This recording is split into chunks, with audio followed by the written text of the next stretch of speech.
Hello everyone, welcome to Manas Studies. मैं K S Devpa, maths faculty in Manas Studies. ठीक, तो हम आगे बढ़ेंगे। इसमें आपका बात करेंगे कि आपका जो 11th क्लास है एकेडमिक, वो स्टार्ट करने जा रहे हैं मैथ्स में। ठीक, तो उससे रिलेटेड जो पहला टॉपिक होगा, पहला चैप्टर होगा, उस पर हम बात करने वाले हैं। ठीक है, तो अगर आपको रेगुलरली काम करना है, बने रहना है मैथ्स के साथ, तो आप इस चैनल को सब्सक्राइब कर दीजिएगा, मानस स्टडीज करके। ठीक है, चलिए अब बात करते हैं कि किस तरह से आपने डील करना है, सेट कौन है, क्या है, इसमें हम क्या क्या पढ़ने वाले हैं उस पर बात करेंगे। जो पहला चैप्टर आपका है वो है सेट्स। ठीक है, तो टॉपिक का नाम जो होने वाला है वो कौन, सेट। ठीक, तो करना क्या है, सबसे पहले पहचानते हैं कि सेट क्या होता है। ठीक है, फिर सेट कैसे फॉर्म करते हैं, सेट को रिप्रेजेंट कैसे करते हैं। ठीक है, ये सब चीजों के बारे में हम यहाँ पे पढ़ेंगे। तो सबसे पहले जो चीज है, सेट एक्चुअल में क्या है, उसकी डेफिनेशन पे बात करते हैं। तो सेट एक्चुअल में एक क्या है, कलेक्शन है। ठीक है, सेट का मतलब एक्चुअल में क्या है, एक कलेक्शन। तो ये जो कलेक्शन है इन फ्यूचर सेट बन जाता है। कलेक्शन ही फ्यूचर में जाके सेट बनता है, लेकिन कंडीशंस हैं कि कलेक्शन कैसे सेट कहलाएगा या कौन सा कलेक्शन सेट नहीं होगा, ये हमें सारी चीजें हमें करनी है। ठीक है, तो देखिएगा ये जो कलेक्शन है ये सेट बनने जा रहा है, लेकिन उसके लिए इसे दो चीजें, दो पड़ाव पार करने होते हैं। सबसे पहले इसे होना पड़ता है वेल डिफाइंड। ठीक, पहला जो इसके लिए पड़ाव है या पहली स्टेज है वो है क्या, वेल डिफाइंड होना पड़ता है इसको। और दूसरी स्टेज इसमें है कि यहाँ आपका जो कलेक्शन में हमारे एलिमेंट होने चाहिए वो डिस्टिंक्ट होने चाहिए। तो डिस्टिंक्ट से तो थोड़ा बहुत हम समझते हैं, तो पहले वेल डिफाइंड पे आता है। वेल डिफाइंड का मतलब क्या है, ठीक है, चलो। तो जो वेल डिफाइंड ये हमारा टर्म है, इसका मतलब क्या है कि कंफ्यूजन फ्री होना चाहिए कॉन्सेप्ट, यानी कि कंफ्यूजन होना ही नहीं चाहिए कि आपका वेल डिफाइंड का मतलब ये है। ठीक है, जैसे ध्यान से सुनना, अगर हम कहते हैं कि कलेक्शन, कलेक्शन है किसका, collection of top 5 students of class 11th। ठीक है, 11th के 5 सबसे बेहतर बच्चों की कलेक्शन की बात करते हैं कि ये कलेक्शन वेल डिफाइंड है या नहीं है। तो प्रॉब्लम क्या है इसमें, देखना ध्यान से। वेल डिफाइंड का मतलब क्या है, यहाँ वो फोकस करना। ठीक है, यहाँ आपका मैंने क्या कह दिया, टॉप 5 कह दिया ना। तो होगा क्या, जैसे सबसे पहले मान लो फर्स्ट पर्सन आता है जो मैथ से रिलेटेड है, दूसरा पर्सन आता है जो आपका फिजिक्स से रिलेटेड है। ये यही काम, यही रूल अप्लाई करता है कि टॉप 5 बच्चों को लेता है क्लास से।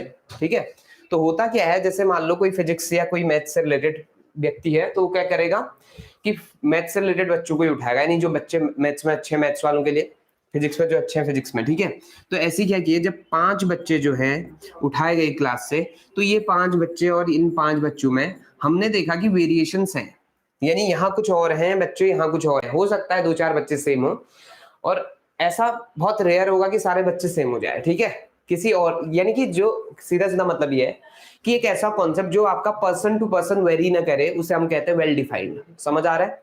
ठीक है, जैसे ये देखो टॉप 5 ने के कॉन्सेप्ट में क्या हुआ, प्रॉब्लम क्या आई कि यहाँ अलग बच्चे आ रहे हैं, इधर अलग बच्चे आ रहे हैं, यानी पर्सन टू पर्सन वेरी कर रहा है, चेंजेस आ रहे हैं, यानी कि पहले इंसान के हिसाब से अलग चल रहा है, दूसरे के हिसाब से अलग चल रहा है। क्लियर? चलिए, तो ये वेल डिफाइंड का एग्जाम्पल उठा दिया। अब जैसे थोड़ा सा इसी को और बेहतर बना रहा हूं, सपोज करो आप मूवी देखने या कहीं पे थिएटर में या कहाँ आपका कहीं जाते हैं, जैसे मान लो, या कहीं अगर आपने स्टेडियम में जाते हैं, तो वहां से जाने या निकलने के लिए दरवाजे बने हुए होते हैं। ठीक, एंट्री के लिए, एग्जिट के लिए। तो होता क्या है ना कि भीड़ को आपका थोड़ा सा सेपरेशन देने के लिए, थोड़ा क्लासिफाई करने के लिए वो लिख देते हैं कि ये जो एग्जिट है ये मेल वाला एग्जिट है, और यहाँ कौन है, फीमेल का एग्जिट है। तो होगा क्या, जो व्यक्ति यहाँ से आपका जाना चाहेगा, बाहर जाने के लिए रास्ता ढूंढ रहा है, अब ये आपका कंफ्यूज नहीं होगा। क्यों? क्योंकि आपका ये अगर मेल है तो ऑब्वियस है ये पहला दरवाजा सेलेक्ट करेगा जिसे हम ए कहते हैं, और अगर ये फीमेल है तो 20 दरवाजे को सेलेक्ट करेंगे। यानी कि ऐसा तो कंफ्यूजन नहीं होगा ना कि कहाँ से जाना है या क्या जाना है। तो ये जहां पे कंफ्यूजन फ्री हो जाता है कॉन्सेप्ट, यानी कि जहां पे आपका कंफ्यूजन खत्म हो जाता है, उसे कहते हैं वेल डिफाइंड। क्लियर? चलिए, अब दूसरा, अगला है, अगर मान लो यहीं पे क्लास 11th बैठी है, मान लिया इस क्लास 11th में से बच्चों को, हम जब क्लास ओवर होगी तो बच्चे बाहर जाएंगे। ठीक है, तो करना क्या है उस टाइम पे, आपने ध्यान देना है, कि यहाँ लिखा हुआ है मान लो कि 60% से ज्यादा जो बच्चे जिसकी परसेंटेज 60% से ज्यादा है वो आपका इस दरवाजे से एंट्री एग्जिट करेंगे, और जिसकी एल्स यानी बाकी सब इस दरवाजे से एंट्री एग्जिट करेंगे। तो यहाँ भी कंफ्यूजन नहीं है शायद। ठीक, अगर आपको पता है कि आपकी जो परसेंटेज है वो 60 से कम या ज्यादा है तो आप इस दरवाजे को आसानी से सेलेक्ट कर सकते हैं। क्लियर है? तो वेल डिफाइंड का मतलब ये होता है जिसमें आपने ध्यान देना है कि पर्सन टू पर्सन वेरी ना करे, चेंजेस ना आए उसमें। सीधा सीधा मतलब है आपके कलेक्शन में समय के साथ ज्यादा चेंजेस नहीं आने चाहिए, है ना, चेंजेस नहीं आने चाहिए। क्लियर? ठीक, तो क्या हो गया, वेल डिफाइंड हमें समझ आ गया, हाँ है ना। चलो, वेल डिफाइंड तो क्लियर हो गया। फिर अब आता है डिस्टिंक्ट पर। डिस्टिंक्ट का मतलब होता है कि अलग अलग, जैसे कलेक्शन है। कलेक्शन का प्रॉब्लम क्या है, कलेक्शन में मैं कहूँ अगर आपके पास बुक्स का कलेक्शन है तो आपने बुक्स का कलेक्शन, आपके पास बुक्स होंगी गई, ठीक है, आपने इनको कलेक्शन बनाया हुआ है। ठीक, आपके पास पेन का जो कलेक्शन है उसकी बात करना तो आपने इसका भी कलेक्शन बनाया है, सॉन्ग्स का कलेक्शन बनाया हुआ है आपने।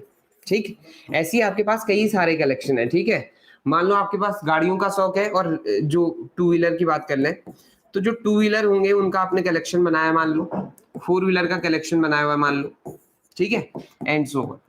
ऐसी कुछ और, जैसे मान लो आपके पास ट्रेन भी है मान लिया अपनी पर्सनल, ठीक है, पर्सनल ट्रेन बड़ा सही कॉन्सेप्ट है। अब ध्यान से देखना, ये जो पर्सनल ट्रेन है ये तो रेयर है, यानी कि होती नहीं है वैसे बेसिकली किसी के पास, है ना। तो इसका मतलब ये कलेक्शन तो है पर इस कलेक्शन में एक भी एलिमेंट नहीं है। क्लियर है? यानी कि कलेक्शन जो है वो क्या है, ग्रुप ऑफ ऑब्जेक्ट्स है, और इस कलेक्शन में कहानी यह है कि ऑब्जेक्ट जो है बहुत सारे भी हो सकते हैं, 2 भी हो सकते हैं, 4 भी, 6 भी, 3 भी, 2 भी, 1 भी, और किसी दिन 0 भी हो सकते हैं। क्लियर? यानी कि आपने कलेक्शन तो फॉर्म किया, उसमें एलिमेंट है ही नहीं, ऐसा भी पॉसिबल है। चलो, तो डिस्टिंक्ट होने का मतलब क्या है उसकी बात मैं कर रहा हूँ। जैसे सपोज करो आपके पास बुक्स है मैथ्स की और 11th क्लास की है एनसीईआरटी, ठीक है, आपके पास यही बुक 5 बार है, 1 2 3 4 और 5। तो अगर आपसे पूछा जाए कि आपके कलेक्शन में कितने एलिमेंट है, 5 कह दिया, कोई परेशानी नहीं है, ठीक है। लेकिन सेट कहता है कि आपका कलेक्शन जो है वो डिस्टिंक्ट एलिमेंट्स को कंटेन करा हुआ होना चाहिए, यानी उसमें जो एलिमेंट्स हैं वो रिपीटेड नहीं होंगे, सेम एलिमेंट रिपीट नहीं होने वाला है। ठीक है, जैसे सपोज करो आपने कहा कि आपने अल्फाबेट्स को कलेक्ट किया और आपने ए को 5 टाइम्स कलेक्ट कर लिया ऐसे, या 4 टाइम्स कलेक्ट कर लिया, तो कलेक्शन में तो कोई दिक्कत नहीं है, कलेक्शन चलेगा। लेकिन सेट कहता है कि कलेक्शन, अगर ये कलेक्शन सेट बनने वाला है तो इसके पास जो एलिमेंट्स है वो रिपीटेड नहीं होने चाहिए, एक एलिमेंट एक ही बार होना चाहिए। तो ये दोनों टर्म हमें समझ आ गए। ठीक है, डाउट है कहीं तो आप बताएंगे, कमेंट करेंगे, ठीक है, और डाउट नहीं होगा तो आगे बढ़ेंगे। अब देखिएगा जो सेट की डेफिनेशन है वो क्या कहती है, अब हमें ये सही, ज्यादा सही से समझ आएगी। ठीक है, कहती है कि a well defined collection of distinct a well defined collection of distinct objects called set। ठीक है, यानी इसका मतलब क्या है कि सेट किसे कहेंगे, वेल डिफाइंड होना चाहिए, कलेक्शन होना चाहिए और डिस्टिंक्ट ऑब्जेक्ट्स का होना चाहिए, तो उसे हम सेट कहेंगे। क्लियर? तो अब देखते हैं कौन हमारे अकॉर्डिंग सेट है कौन नहीं है। जैसे सपोज करो पहली चीज उठा रहे, ठीक है, 3 क्वेश्चन उठाते हैं। सबसे पहला हमने कहा collection of all the boys या all the boys of class 11th। ठीक है, 11th के सारे बच्चे, सारे बॉयज 11th क्लास में जितने भी बॉयज हैं आपकी क्लास में, उन सारे की बात करें तो आपने ना पहचानना कैसे कि वेल डिफाइंड है नहीं है, उसके लिए बड़ा सिंपल सा कॉन्सेप्ट है। आप क्या करेंगे, एक पर्सन को सामने रख दो, अपनी क्लास के सामने एक पर्सन को रख दो, उससे कह दो कि आपका वो स्टेटमेंट रिपीट करे। ठीक है, आप कहेंगे कि collection of all the boys, यानी वो सामने से क्या करेगा, कलेक्ट करेगा उन सारे बॉयज को। सेकंड पर्सन आया, सेकंड पर्सन ने भी कलेक्ट किया सारे बॉयज को। थर्ड पर्सन आया, थर्ड ने भी कलेक्ट किया सारे बॉयज को। तो इसमें कहीं चेंजेस दिखाई दिए आपको, यानी अगर पहले के कलेक्शन में 5 बॉयज हैं तो दूसरे के कलेक्शन में भी 5 बॉयज होने वाले हैं, तीसरे के भी, and so on. Her person अगर आता है और सामने से बोलता है कि कलेक्ट करता है अपनी उस पर्टिकुलर क्लास के सारे बॉयज को, तो क्या होंगे, वही बॉयज आने वाले हैं जो फर्स्ट पर्सन के केस में आए थे। क्लियर? यानी पर्सन टू पर्सन कोई चेंजेस नहीं आ रहे। इसका मतलब क्या हुआ, ये जो कलेक्शन है ये क्या बन जाएगा, सेट बन जाएगा जी, कोई दिक्कत नहीं है। समझ आ गया? दूसरा, अब हमने कहा कलेक्शन ऑफ बेस्ट या 10 best collection of 10 best cricketers of India कह दिया मैंने या कहीं के भी, ठीक है। तो अब इस कलेक्शन की बात करेंगे तो 10 जो बेस्ट होंगे उसकी कैसी कहानी आएगी, ध्यान से सुनिएगा।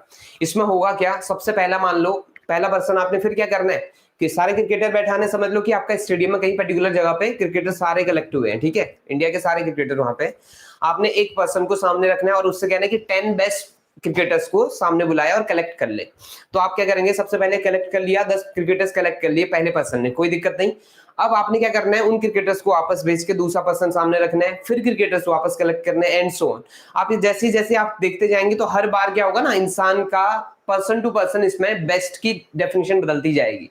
यानी पहले के अकॉर्डिंग ए बेस्ट हो सकता है और हो सकता है कि बाकी सारे किसी और के उसमें ए आए ही ना, ठीक है, क्योंकि बेस्ट जो कंडीशन है ना ये पर्सन टू पर्सन वेरी करता ही करता है। किस बेसिस पे बेस्ट हो सकता है, खेलने के बेसिस पे हो सकता है, बिहेवियर के बेसिस पे हो सकता है, बॉलिंग के बेसिस पे, फील्डिंग के बेसिस पे, है ना, तो डिपेंड करता है। तो इसका मतलब ये हुआ कि ये जो बेस्ट वाला कॉन्सेप्ट है ये फेल हो जाएगा क्या बनने में, सेट नहीं बन पाएगा पहला, जबकि सेट है। समझ आ रहा है इतना, ठीक है। तीसरे पे आ जाओ, आपने कहा collection of natural number less than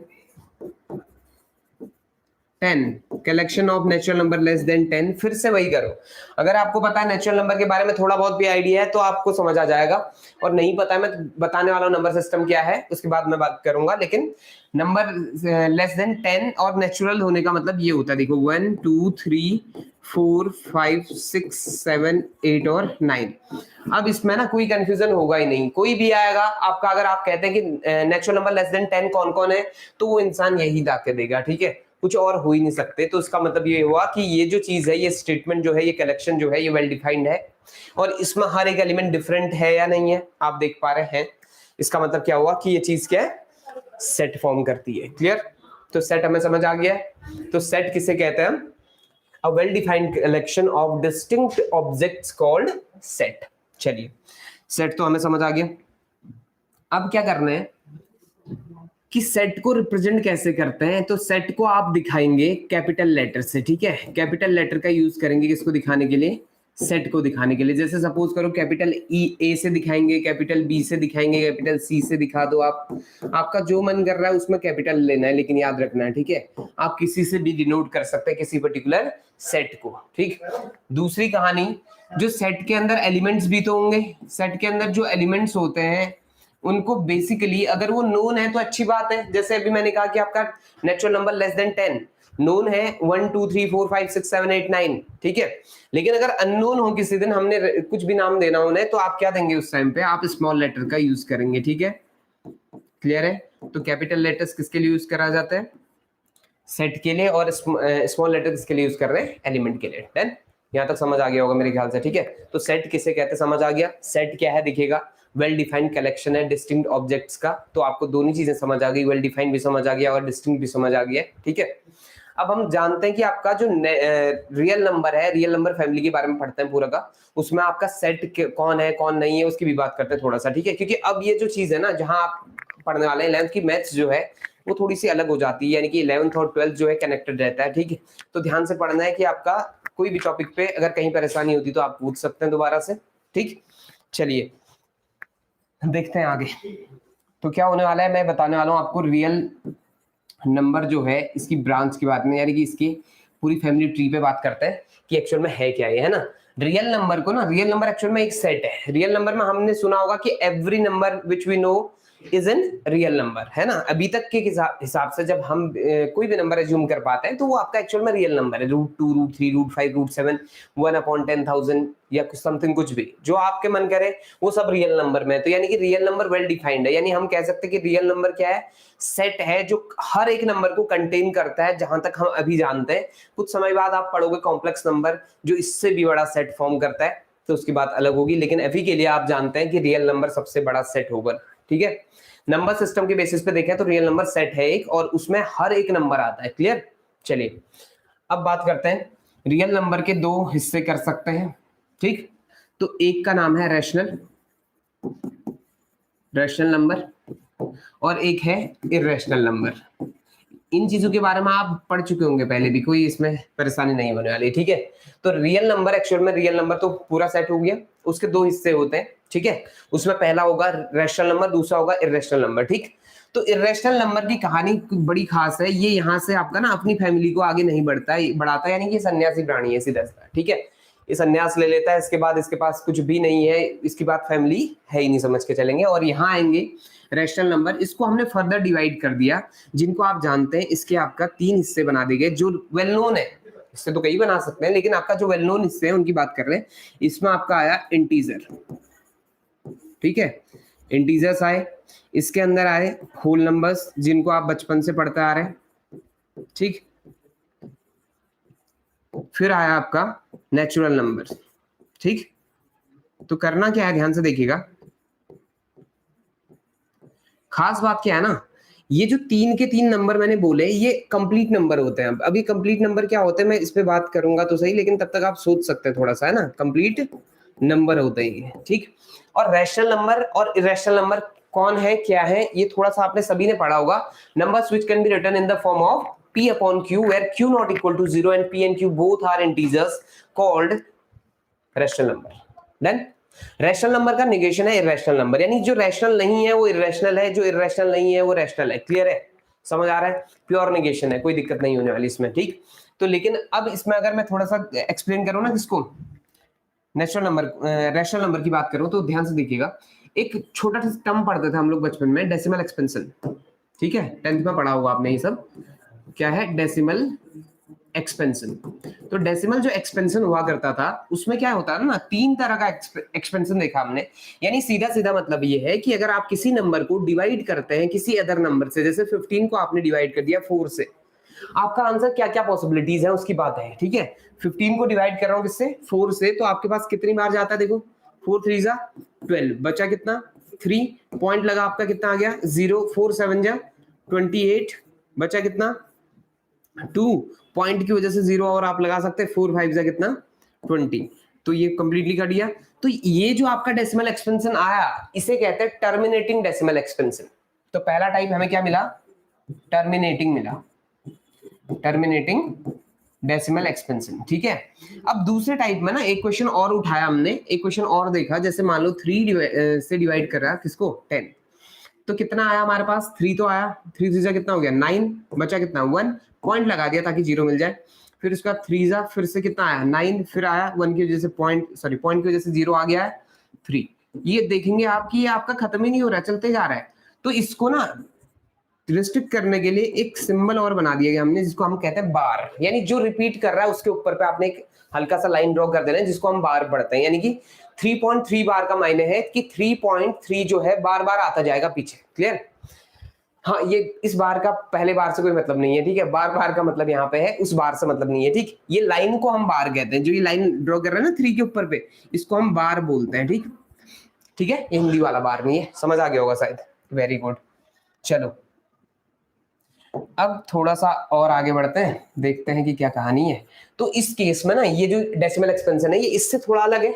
ये रुक गया था, देखिए रिमाइंडर कितना 0, यहाँ आप चेक करेंगे ना बार बार रिमाइंडर बचता जाएगा और चीज बढ़ती जाएगी आगे की ओर, है ना। तो ऐसे केस में आपको इसका जो नाम हो जाता है वो है नॉन टर्मिनेटिंग, नॉन टर्मिनेटिंग। लेकिन नॉन टर्मिनेटिंग तो ठीक था, और इस तरह का होता तो बार बार समझ आ जाता। लेकिन कुछ एक्सपेंशन ऐसे होते हैं, जैसे आप √2 को एक्सपेंड करेंगे ना, बचपन वाला तरीका, ये √2 0.00 एंड सो ऑन, 1 से 1 जा, इस तरह के कुछ कहानी करते थे, याद आ रहा होगा ये, ठीक है। फिर ये -1 बचा, अगला पेयर उतारेंगे एंड सो ऑन। ये जो कॉन्सेप्ट है, यानी √2 कैसे निकालते थे आपके पास रूट निकालने के 2 तरीके हुआ करते थे। एक तो प्राइम फैक्टराइजेशन हो गया, जो आपका क्या करते हैं हम लोग, जैसे 10 का प्राइम फैक्टराइजेशन कर लिया, 16 का प्राइम फैक्टराइजेशन कर लिया, फिर क्या करते हैं 2 के पेयर अब हम बाहर निकालते। क्लियर? लेकिन यहाँ क्या करना है आपने, फोकस क्या करना है, ये डिवीजन फॉर्म है, ये अलग चीज हो गई। तो जब आप इसको एक्सपेंड करते जाएंगे ना, तो आप लगे रहो उस पे, है ना। 10 साल बाद भी आप देखेंगे √2 जो है कोई वैल्यू को रिपीट नहीं कर रहा है और ना ही खत्म हो रहा है, चलते जाएगा एंड सो ऑन। यानी ये इनफाइनाइट बार क्या करेगा, वैल्यू को चेंज करेगा। जैसे यहाँ क्या हो रहा था, 3 रिपीट कर रहा था ना, यहाँ आपका रिपीटेशन बंद हो जाएगा, रिपीटेशन में कोई मतलब है ही नहीं, नंबर आएंगे बदलते जाएंगे, बार बार डिजिट बदलती जाएगी, ठीक है। तो ऐसे केस में क्या हो जाता है, हमने दो चीजें देख ली कि नॉन टर्मिनेटिंग में ना प्रॉब्लम क्या आ रही है, कभी तो रिपीट कर रहा है कोई नंबर, लेकिन कभी रिपीटेशन बिल्कुल बंद है। तो जब रिपीटेशन बिल्कुल बंद है तो ऐसे केस को हम क्या कहते हैं, नॉन टर्मिनेटिंग नॉन रिपीटिंग। तो इसका पूरा नाम जो ये ऊपर है, इसका पूरा नाम हम लिखे हैं अब, तो नॉन टर्मिनेटिंग बट रिपीटिंग हो गया, ठीक है। टर्मिनेट तो नहीं कर रहा है बट रिपीट तो कर ही रहा है। लेकिन तीसरे का नाम हो जाएगा दोनों नॉन, नॉन टर्मिनेटिंग और नॉन रिपीटिंग, ठीक है जी। तो जब दोनों नॉन आते हैं तो इस तरह का, यानी जिसका डेसिमल एक्सपेंशन ऐसा होता है उसे कहते हैं इर्रेशनल नंबर। डेसिमल एक्सपेंशन के बेसिस पे बता रहा हूं, है ना। डेसिमल एक्सपेंशन के बेसिस पे अगर हमें बताना हो कि कौन रैशनल कौन इर्रेशनल, तो आप कहेंगे जिसके पास दोनों नॉन है, एन, ठीक है, दोनों नॉन है तो इसका मतलब वो क्या है, इर्रेशनल नंबर है। और जिसके पास, यानी इस कंडीशन को छोड़ के बचे दो, ये दोनों का केस है रैशनल नंबर वाला, ठीक है। डेसिमल एक्सपेंशन के बेसिस पर ये कहानी है रैशनल और इर्रेशनल की, समझ आ गया, ठीक है। दूसरी कहानी आप सभी जानते हैं बचपन से, क्या कि P अपॉन Q फॉर्म में और Q नॉट इक्वल टू 0 हो और P और Q दोनों कहाँ हो, इंटीजर्स हो, तो ऐसे केस में हम कह देते हैं कि ये जो नंबर है इसे हम क्या कहेंगे, रैशनल नंबर के, ठीक है। और जो आपका रैशनल नंबर नहीं है वो कौन है, इर्रेशनल है। अब किसी के दिमाग में मेरे ख्याल से ये नंबर भी उठ ही रहा होगा, क्या √2 में प्रॉब्लम क्या है, √2 को मैं ऐसा तो लिख ही सकता हूँ, तो √2 को आप इर्रेशनल क्यों कह रहे हैं ना, ठीक। चलो मैं कंफ्यूजन दूर करता हूं, और जिसका कंफ्यूजन दूर है तो आप समझते हैं कि क्यों नहीं लिख सकते इसको, ठीक है। तो है तो प्रॉब्लम कुछ नहीं, ये भी P अपॉन Q है, where Q not equal to 0 है, देखो Q की वैल्यू 1 है। लेकिन यहां क्या हो रहा है कि आपका, हमने एक चीज और कही थी कि P and Q must be integers, और इंटीजर जो होता है वो कंप्लीट नंबर होता है। कंप्लीट नंबर का मतलब मैं फिर समझाऊंगा, कंप्लीट नंबर मतलब है आधा अधूरा नहीं होना चाहिए, जैसे 1 2 3 -1 -7 -3 कुछ भी चलेगा, ऐसा नहीं चलने वाला। 1.5 देखो, 1.5 में प्रॉब्लम है ना, 1 से बड़ा तो है बट 2 से भी छोटा है, यानी कि ना 1 है ये कंप्लीटली, ना 2 है ये, तो प्रॉब्लम क्या है, ये कंप्लीट नंबर है ही नहीं एक्चुअल में, ठीक है। तो इसका मतलब होना चाहिए कि ये चीज कंप्लीट नंबर होनी चाहिए, पी बी और क्यू बी। तो अभी आपने देखा था √2 जो है 1.414 चलता जाता है, ये कंप्लीट नंबर है ही नहीं, इसका मतलब हुआ कि √2 अपॉन 1 इज नॉट वैलिड, ठीक। और अगर ये वैलिड नहीं है तो इसका मतलब ये जो रैशनल नंबर की डेफिनेशन उसमें फिट नहीं बैठता, ठीक है। इसलिए ये क्या है, इर्रेशनल नंबर है। डन, चलिए, तो अब थोड़ा सा समझ आ गया होगा, तो मैं अपने वापस अपने कॉन्सेप्ट पे आता हूँ। तो खेल क्या था, रैशनल नंबर किसे कहते हैं, इरेशनल नंबर किसे कहते हैं बता दिया। अब ये कंप्लीट नंबर जो मैंने लिखा था वो भी आप समझ चुके हैं।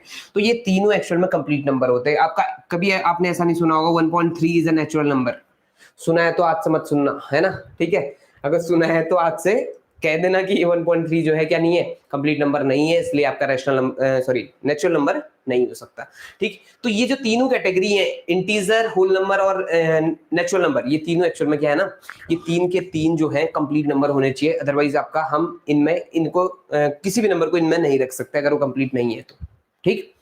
अब दूसरी कहानी, रैशनल नंबर में सब कुछ आएगा, जो आपका टर्मिनेट हो जाएगा और जो नॉन टर्मिनेट हो और रिपीटिंग हो तब भी यहां आ जाएगा। लेकिन इर्रेशनल की खास बात यह है कि इर्रेशनल में अगर रूट में कुछ एग्जांपल देना आपने, तो रूट में उन्हीं के एग्जांपल देना जिनके कंप्लीट रूट पॉसिबल नहीं है। जैसे 4 का रूट क्या हो जाता है, 2 हो जाता है, तो आप √4 इज अ इर्रेशनल नंबर नहीं कह सकते, is an irrational number, sorry, ठीक है। दूसरा, √16 कितना हो जाता है, 4 हो जाता है, तो ऐसे केस में भी नहीं बोल सकते। √25 को नहीं बोल सकते, √100 को नहीं बोल सकते। आप समझ आ गया होगा कि किन को नहीं बोला जा सकता है, किन को बोला जा सकता है कि इरेशनल नंबर है, ठीक है। चलिए, यहां तक हमें समझ आ गया। तो अब ये कंप्लीट नंबर से क्लियर है कॉन्सेप्ट, डन। चलो आओ, इंटीजर में कौन आता है, इंटीजर में सब कुछ आता है, पॉजिटिव नेगेटिव जीरो सब कुछ, ठीक। लेकिन कंडीशन कि उसे क्या होना पड़ेगा, कंप्लीट होना पड़ेगा। तो देखिए जरा, -∞ से आप चलते आओ, -3 -2 -1 0 1 2 एंड सो ऑन, चलते जाओ। ये आपका किसकी कहानी है, ये कहानी है किसकी, इंटीजर की। इंटीजर ये है, समझ आ गया। इंटीजर आपका सब कुछ लेके आता है, माइनस से लेके प्लस तक सब कुछ, ठीक। और लेकिन कंडीशन क्या है, हर एक नंबर क्या होना चाहिए, कंप्लीट होना चाहिए, ठीक है।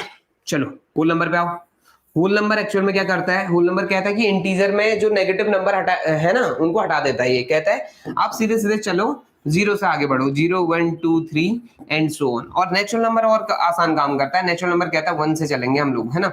ठीक, चलिए तो समझ आ गया होगा ये कॉन्सेप्ट क्यों समझाया। ये चीज आप जानते हैं क्लास 9th क्लास उससे पहले से भी जानते हैं, ठीक है। लेकिन खेल क्या है ना, अब इसको थोड़ा बेहतर तरीके से जानना है, जैसे हम जानते थे वैसे नहीं जानना है, ठीक है। समझ आ गया होगा। चलिए अब करना क्या है, real number, rational number, irrational number, ये सारे एक्चुअल में सेट है। ये बिल्कुल डिफाइंड है, वेल डिफाइंड है। अगर आपसे मैं कहूं one is an natural number, यानी कि वन नेचुरल नंबर में आ रहा नहीं आ रहा, कंफ्यूजन है ही नहीं है। हमें पता है कि आपका कंप्लीट होना चाहिए, पॉजिटिव होना चाहिए, तब नेचुरल नंबर में आएगा। कंफ्यूजन खत्म। इसका मतलब हुआ कि नेचुरल नंबर में नंबर कौन आएंगे फिक्स है, तय है। होल नंबर में कौन आएगा, इंटीजर में कौन आएगा, सब कुछ हमें समझ आता है। तो ये सारे के सारे एक्चुअल में क्या है, सेट। और इनको जो डिनोट किया जाता है उसकी बात करें तो कैपिटल आर जो है यूज करते हैं किसके लिए, रियल नंबर को दिखाने के लिए। रियल नंबर का सेट है ये, सेट ऑफ रियल नंबर, ठीक है। तो मैं इसको कंप्लीटली लिख ही दूं तो ज्यादा बेटर होगा। कैपिटल आर किसको डिनोट करता है, set of real number, done. उसके बाद कैपिटल क्यू आता है, ठीक है, रैशनल नंबर को ये डिनोट करता है। अब ऐसा नहीं है कि रियल नंबर आर से रियल नंबर आ गया था कैपिटल आर, अब इसके लिए स्मॉल आर लिख देंगे, ऐसा नहीं। अभी थोड़ी देर पहले मैंने बताया था कि आपको कैपिटल लेटर्स ही यूज करेंगे, तो रैशनल के लिए भी फिक्स कर दिया गया, जिसको हम क्यू कहते हैं। ये है सेट ऑफ रैशनल नंबर, ठीक है जी, समझ आ गया। उसके बाद अगला जो है इंटीजर के लिए दो नोटेशन है हमारे पास, आई भी आप बोल सकते हैं, या अगर आई ना बोलना चाहे तो आप जेड बोल सकते हैं, ठीक है। तो आप किसी से भी अगर लिखा होगा तो आप समझ जाना कि या तो आई से डिनोट होगा या जेड से डिनोट होगा, किस कौन, इंटीजर। तो ये कौन है, सेट ऑफ इंटीजर है, ठीक है, सेट ऑफ इंटीजर्स, क्लियर। उसके बाद आता है अगला होल नंबर। होल नंबर को डब्ल्यू से आप डिनोट कर सकते हैं, इसे कहते हैं हम सेट ऑफ होल नंबर कहेंगे, आप समझ आ रहा होगा इतना, ठीक। फिर आता है कैपिटल एन, सबसे ज्यादा यूज होने वाला सेट, जिसे हम कहते हैं सेट ऑफ नेचुरल नंबर, ठीक है जी। चलो यहां तक हमें समझ आ गया। हाँ कहीं पे तुम्हें अगर ऐसा दिखाई दे आई प्लस का मतलब हो जाएगा एक्चुअल में क्या, वो सेट जिसमें आपका पॉजिटिव इंटीजर्स हो, ठीक है। आई प्लस अगर डिनोट कर रहा है या यहाँ लिख रहा होगा या नीचे लिखेगा बेस में, तो इसका मतलब आप समझ जाएंगे। आई माइनस बोलेगा तो समझ जाएंगे, आर प्लस बोलेगा समझ जाएंगे, आर माइनस भी समझ आ जाएगा, है ना। आर एक्चुअल में क्या है, पूरे के पूरे हर एक रैशनल नंबर, सॉरी हर एक रियल नंबर उसमें आता है। लेकिन अगर आर प्लस बोल दिया तो सारे नेगेटिव वाले पोर्शन हट जाएगा, ठीक है। आर माइनस बोल दिया तो सारा पॉजिटिव वाला पोर्शन हट जाएगा, समझ आ गया। चलो यहाँ तक हमें समझ आ गया, ठीक है। तो ये नोटेशन थे। अब क्या है ना कि आपका जो पहली एक्सरसाइज है, ये इतना नॉलेज इनफ है पहली एक्सरसाइज को बनाने के लिए, तो हम पहली एक्सरसाइज पे बढ़ेंगे, उसके जो क्वेश्चंस हैं उन पे बात करेंगे, ठीक है। तो देखिएगा जो पहली एक्सरसाइज है उसके लिए काम कर रहे हैं, तो सेट वगैरह सारी चीजें समझ आ गई होंगी, ठीक। तो जो पहली एक्सरसाइज आपकी एक्सरसाइज 1.1 एनसीईआरटी, देखिए आपका बेसिकली हम करेंगे क्या एकेडमिक में, प्योर एनसीईआरटी को चलाएंगे। और हाँ अगर आपके डाउट्स होते हैं कहीं पे क्वेश्चन, लेकिन डाउट वगैरह कब ओरिजिनेट होंगे, जब चैप्टर क्लोज हो जाएगा, है ना। अगर आपका सेट से रिलेटेड कुछ प्रॉब्लम है, आपने कहना है कि सेट नहीं समझ आ रहा है, तो वापस फिर से हम बात करेंगे इस पर, ठीक। लेकिन अगर ये नहीं कि आपका सेट पे हम काम कर रहे हैं, आप पीछे से कहीं रिलेशन एंड फंक्शन पे बात कर रहे हो, ऐसा नहीं हो पाएगा, क्लियर। तो आपने फोकस किस पे करना है, जिस चीज पे हम चल रहे हैं उसी के साथ चलना है। और हाँ उससे रिलेटेड आप क्वेश्चंस काफी स्टडी करिए, कोई दिक्कत नहीं है। लेकिन जैसे ही चैप्टर क्लोज होता है उसके बाद आप रैंडमली कोई भी क्वेश्चन उठाओ, नहीं समझ आ रहा है आप सामने से पूछो, कोई दिक्कत नहीं, ठीक। लेकिन ध्यान देना कि टॉपिक क्या चल रहा है और किसकी आप स्टडी कर रहे हो, उस पर फोकस रखना जरूरी है। और यहाँ से आपकी मैथ्स की दुनिया ही अलग हो जाती है ना, तो इस पर थोड़ा सा फोकस करेंगे तो मजा आएगा। और एडिट आप ना इसके क्या, जैसे होता है ना कि आपका जैसे फोन के एडिक्ट हो जाते हैं हम लोग, इसी प्रकार से ना मैथ्स के भी हो जाते हैं, बहुत सारे लोग देखे हमने, ठीक। चलो तो एक्सरसाइज 1.1 पे स्टार्ट करते हैं। इसका पहला जो क्वेश्चन है कहता है which of the following are sets, पूछता है कि कौन सेट है, ठीक। इसके अंदर पहला स्टेटमेंट जो दिया हुआ है, ठीक है, वो कहता है कि the collection of all the months of a year beginning with the letter J. अब आपको पता है टोटल जो मंथ है वो कितने हैं, टोटल 12। उनमें से जे से जो शुरू होते हैं वो तो फिक्स है ना, उनमें तो कोई चेंजेस नहीं आने वाले। अगर आप एक सामने से एक इंसान को रखो और कह दो कि आपका जे से आने वाले मंथ, सट से बता देगा, नहीं कोई मजाक में चेंजेस कर सकते हैं वो बात अलग है, लेकिन हाँ अगर 1%, 2%, 3% एंड सो ऑन बहुत सारे लोगों को हम सामने से रखते हैं, हर एक का आंसर सेम होगा, मैच होगा, यानी कि पर्सन टू पर्सन कोई वेरिएशन नहीं है। इसका मतलब ये जो कलेक्शन है ये क्या बनाने वाला है, सेट बनाने वाला है। तो इसमें आपका आंसर आएगा yes, it forms a set, number 1। ठीक है, चलिए नंबर 2 में आते हैं। कहता the collection of 10 most talented writer of India. ये मोस्ट, बेस्ट, टॉप, ये जो टर्म आता है ना ये परेशान करता है मैं ना। होता क्या है, जैसे आपने ध्यान दिया होगा, आपका कोई इंडिविजुअल जो प्लेयर होगा, जैसे क्रिकेट में है, जैसे आपका फुटबॉल में है, जैसे किसी भी स्पोर्ट्स की बात करें या कहीं भी किसी भी पर्टिकुलर फील्ड में, कोई पॉलिटिशियन भी हो सकता है, कोई टीचर भी हो सकता है एंड सो ऑन। तो इनमें जो कहानी होती है ना कि इनमें आपका, अगर मैं बेस्ट की बात करूंगा, आपके अकॉर्डिंग कोई और होगा, दूसरे के अकॉर्डिंग कोई और होगा, तीसरा किसी और को फॉलो कर रहा होगा। ठीक है, तो जैसे ही आपको दिखता है कि पर्सन टू पर्सन वेरी कर रहा है, इसका मतलब ये जो चीज है ये सेट फॉर्म नहीं करने वाली। तो क्वेश्चन नंबर 2 ने क्या कह दिया हमसे कि मोस्ट टैलेंटेड राइटर्स, तो प्रॉब्लम आ गई इधर, मोस्ट टैलेंटेड बोल दिया तो डिफाइंड अच्छा नहीं लग रहा है। मैं सीधे आप बोलेंगे कि इसमें प्रॉब्लम क्या है, पर्सन टू पर्सन वेरी करेगा, मोस्ट टैलेंटेड हर बार बदलेंगे, लोगों के हिसाब से बदल जाएंगे। ठीक है, तो इसमें आप क्या लिखेंगे, नो लिखेंगे। ठीक है जी, ये आपका सेट फॉर्म नहीं कर रहा है। नंबर 3 पे आओ। कहता है a team of 11 best cricket batsman of the world. Problem क्या है यहाँ, पूरे दुनिया में जो बेस्ट क्रिकेटर हैं बैट्समैन, उनका अगर मैं कलेक्शन बना लूं तो मेरा कलेक्शन शायद अलग होगा, सामने वाले का कलेक्शन कुछ और होगा, तीसरे का कलेक्शन कुछ और होगा एंड सो ऑन। हर किसी का कलेक्शन क्या है, चेंजेस ला रहा है, यानी पर्सन टू पर्सन वेरी कर रहे हैं ऑब्जेक्ट। इसका मतलब क्या हुआ, ये चीज क्या नहीं बना रही है, सेट नहीं बना रही। तो आपका आंसर क्या आएगा, आप कहेंगे नो, आप कहेंगे सेट नहीं बनेगा। ठीक है, कोई कहे जबरदस्ती तो कह देना नहीं बनने वाला। ठीक है, चलिए आगे बढ़ते हैं। अगला कहता है the collection of all boys in your class. वही एग्जांपल जो थोड़ी देर पहले बात हुई थी। तो सारे बॉयज, अगर आपकी क्लास की बात करें तो आपकी क्लास में अगर बॉयज है, मान लो 20 बॉयज है तो 20 ही होंगे फिलहाल, एक साल तक तो वही चलते हैं। ठीक है, 11th क्लास तो 11th क्लास तक तो वही चलेंगे ऑलमोस्ट। हाँ, अगर बीच में एडमिशन आ गया वो बात अलग है, वो चीज अलग। बाकी सब भूल के अगर मैं कहता हूँ कि collection of all the boys of your class, तो मान लो 20 बच्चे हैं, तो 20 बच्चों का कलेक्शन मेरे अकॉर्डिंग भी वही 20 आने वाले हैं, सामने वाले के अकॉर्डिंग भी वही आएंगे, हर किसी के अकॉर्डिंग वही 20 आने वाले हैं, क्योंकि सारे बॉयज की बात कर ली है। तो ये चीज वेल डिफाइंड है। अगर ये वेल डिफाइंड है तो इसका मतलब क्या हुआ, ये क्या बनाएगा, सेट बनाएगा जी। तो आप करेंगे क्या, यस। क्वेश्चन नंबर 4 में आपका आंसर आएगा yes, it forms a set. Next, the collection of all natural number less than 100। अभी थोड़ी देर पहले बोला था कि नेचुरल नंबर जो है, पर्टिकुलर नेचुरल नंबर, पूरा का पूरा नेचुरल नंबर का जो कलेक्शन है वो एक्चुअल में एक सेट है। लेकिन इसने क्या बोला, collection of natural number less than 100, restrict कर दिया है, 100 से नीचे की बात कर रहा है।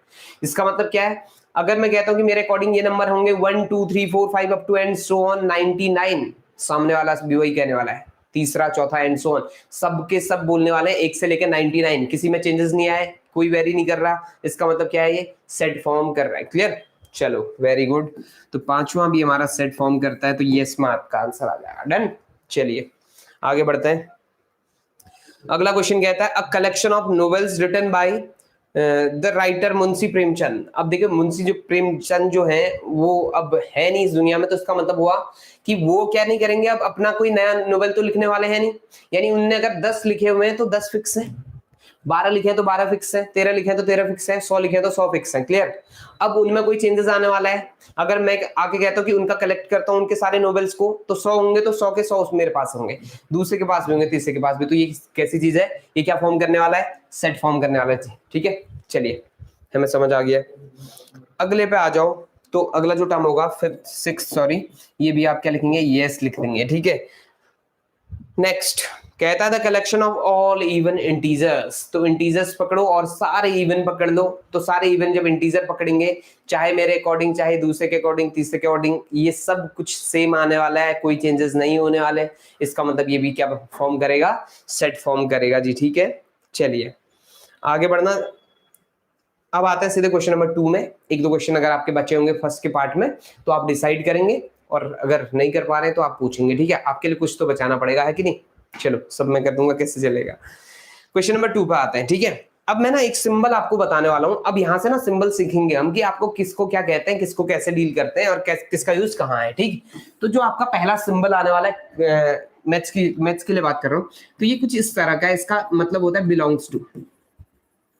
ठीक है, वैसे एप्सिलॉन भी कहते हैं इसको, है ना, एप्सिलॉन। ठीक, तो ये ध्यान देना, ये आपका काफी यूज होगा। इसका मतलब होता है कि चीज कहाँ बिलोंग कर रही, ठीक है। जैसे अगर मैं कहूँ एक सेट लिखता हूँ थोड़ी देर के लिए, अब देखो अभी मैंने बताया नहीं आपको सेट को लिखना कैसे है, बस मैं समझा रहा हूँ।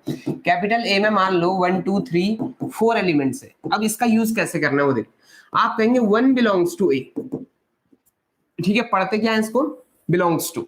आप कहेंगे 1 बिलोंग्स टू ए, क्यों? क्योंकि 1 जो है एलिमेंट वो किस में दिखाई दे रहा है आपको, ए सेट में दिखाई दे रहा है। आप कहेंगे 4 बिलोंग्स टू ए, कोई दिक्कत नहीं। अगर कोई आके कहता है 6 बिलोंग्स टू ए, तो आप क्या कहने वाले हैं, सही है गलत है? अगर पूछता क्वेश्चन की ट्रू एंड फॉल्स, तो आप फर्स्ट वाले के लिए कह देंगे ट्रू, सेकंड के लिए कह देंगे आप ट्रू, थर्ड के लिए आप कहेंगे फॉल्स। क्यों? क्योंकि आपका 6 जो है ए में बिलोंग नहीं कर रहा है।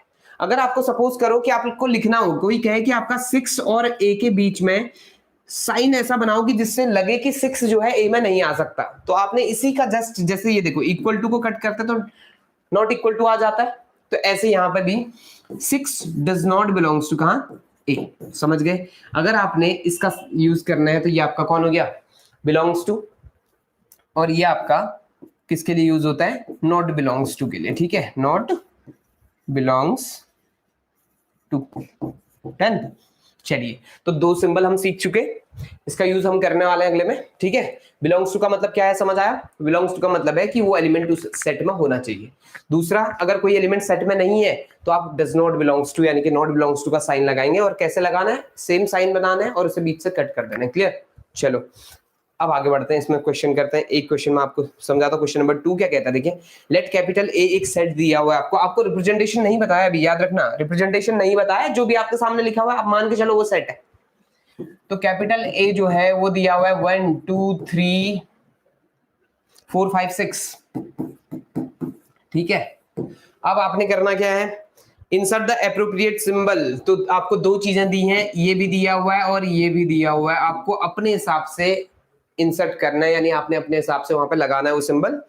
In the blank space, number 1 पहला पूछता है 5, बीच में आपको गैप दिया हुआ है। अभी गैप को ना मैं डैश डैश करके लिख दूं तो ज्यादा बेटर लगेगा, है ना, डॉट डॉट, सॉरी, ठीक है। Capital A. नंबर 2 आपको बोलता है 8, बीच में गैप दिया हुआ है, ए। नंबर 3 आपको बोलता है 0, ए। नंबर 4 आपको दिया हुआ है 4 और लिखा हुआ क्या, A. Number 5 and so on. इतने सारे एग्जांपल दिए हुए हैं, तो अपनी अकॉर्डिंग काम करते हैं। तो देखो सबसे पहले 5 को चेक करो, 5 इसमें है कि नहीं है, है ना। चलो, तो 5 इसमें है, इसका मतलब कौन सा साइन लगने वाला है, ये साइन लगेगा। 8 इसमें है, नहीं है, नहीं है तो ये साइन लगेगा। 0 है इसमें, नहीं है जी, तो ये साइन लगेगा। 4 है इसमें, है जी, इसका मतलब साइन ये लगेगा, ठीक है। समझ आ गया? चलो, यही काम करना है मैं क्वेश्चन नंबर 2 में। यहां तक समझ आ रहा होगा शायद, किसी को कोई परेशानी नहीं है? Very good. चलिए क्वेश्चन नंबर 3 की तरफ बढ़ेंगे। तो क्वेश्चन नंबर 3 पे काम करते हैं, देखते हैं क्या होता है क्या नहीं, ठीक।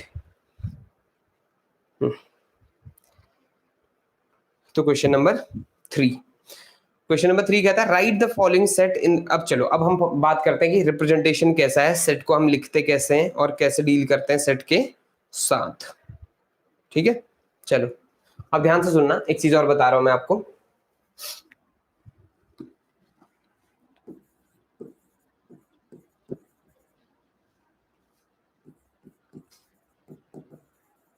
Representation of sets.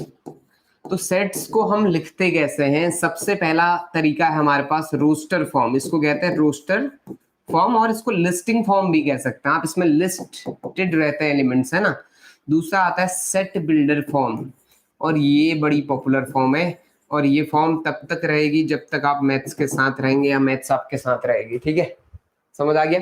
ये चीज आपका सेकंड फॉर्म जो है बड़ी इंपॉर्टेंट है, और फर्स्ट फॉर्म तो आप डायरेक्ट समझ जाएंगे, उसमें कोई बिल्कुल परेशानी नहीं होने वाली। देखो कैसे आपको करना क्या, सपोज मान लो थोड़ी देर के लिए घर से मम्मी ने या पापा ने आपको सामान लेने के लिए भेजा, नहीं लाते तो कुछ तो लेने के लिए भेजेंगे ना, कुछ तो कहेंगे, ठीक है। तो चलो, तो आपसे कहा गया कि आपको क्या लाना है, हिंदी में लिखते हैं, थोड़ा सा मातृभाषा की तरफ भी आता है ना। तो क्या आया, दाल लानी है मान लो आपने, चीनी लानी है मान लो, ये दुकान वाली लिस्ट है, ठीक है। आपने वहां जाना है जनरल स्टोर पर और चावल ले आना है मान लिया, या अपने हिसाब से देख लेना, आप कहेंगे अब जनरल स्टोर से नहीं लाते हम ये चीजें, अब मैं नहीं जानता इसके बारे में बाकी, ठीक है। मान लो आपको तेल ले आना है, ठीक, चलो, तो आपने ये लिस्ट बनाई, मान लो इतना ही लाना है आपको।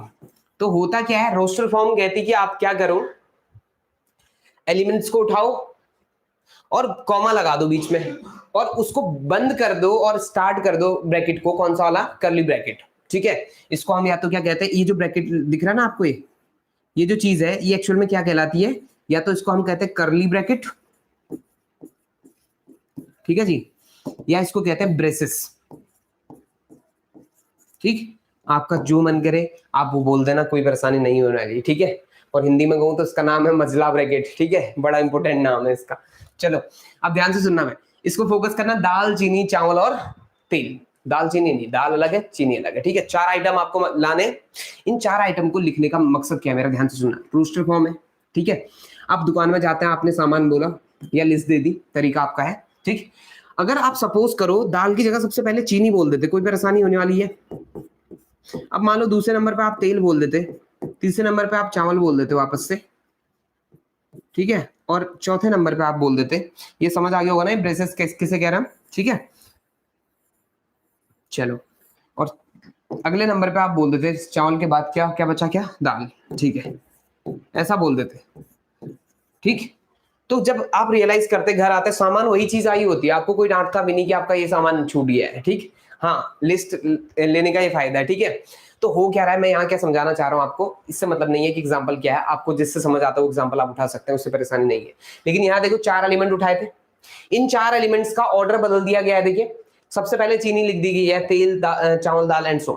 देखो दोनों में ऑर्डर अलग अलग हो गया, दाल पहली पोजीशन पे, दाल लास्ट पोजीशन पे।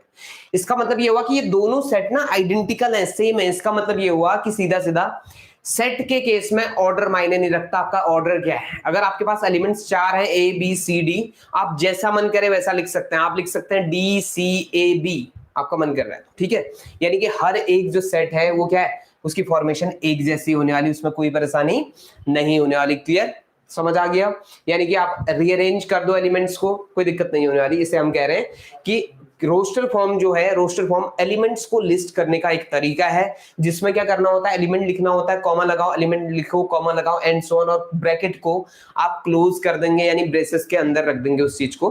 तो इसे कहते हैं रोस्टर फॉर्म। और इससे हमने ये भी सीखा कि in case of set order doesn't matter, ठीक है।